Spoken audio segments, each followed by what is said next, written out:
In a recent Instagram video Q&A, James Gunn, the writer and director of The Suicide Squad, talked about the movie, and one of the things he said made me feel really good about the movie.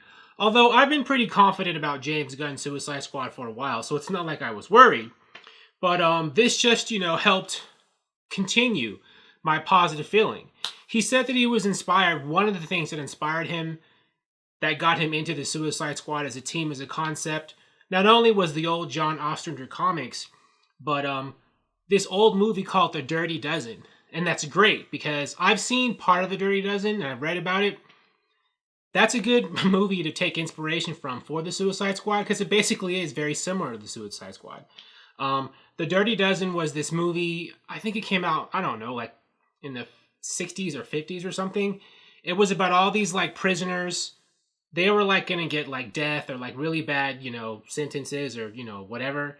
And they were recruited by the military for this mission, like a suicide mission, but to entice them to be better, to agree and be more willing to do it, the government offered them like commuted or reduced sentences.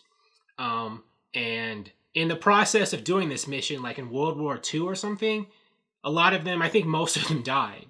So that is very Suicide Squad sounding, isn't it? And I think that there were 12 of them. That's why they called it Dirty Dozen. But I think each one of them had some kind of skill set or knowledge that made them important to a specific mission they were recruited for, which is great. That's something that the 2016 theatrical Suicide Squad didn't do, right? They didn't really say why the specific people they chose were supposed to be special for the mission that they went and did or were supposed to do, right? Like, we didn't know why was Captain Boomerang so important to be recruited in the Suicide Squad in 2016, right?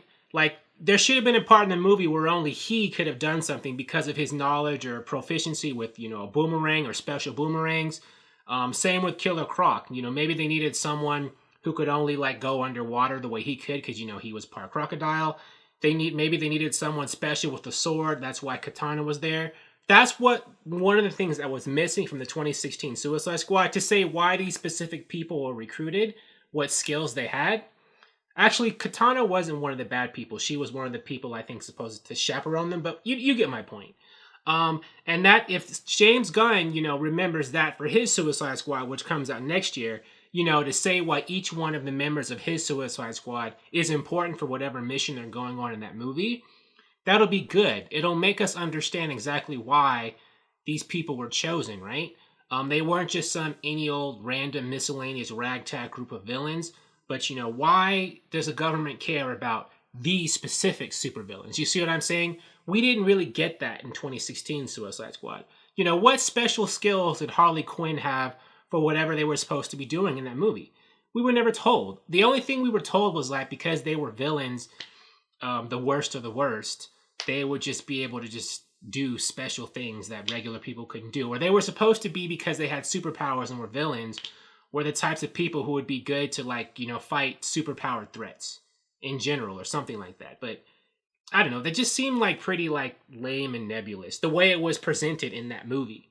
So if James Gunn can better present to the audience with his movie why his Suicide Squad members are uniquely suited for whatever he's having them do in that movie, I think that that's going to be, one of the areas where his Suicide Squad will shine better than the theatrical version. Now, I know the theatrical version was meddled with. It wasn't David Ayer's fault. Maybe David Ayer, his original version of the Suicide Squad, he put that in there. I'm not blaming him if that's the case.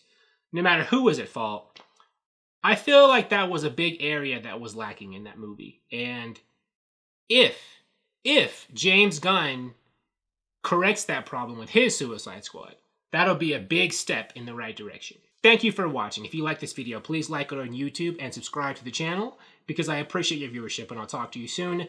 Bye.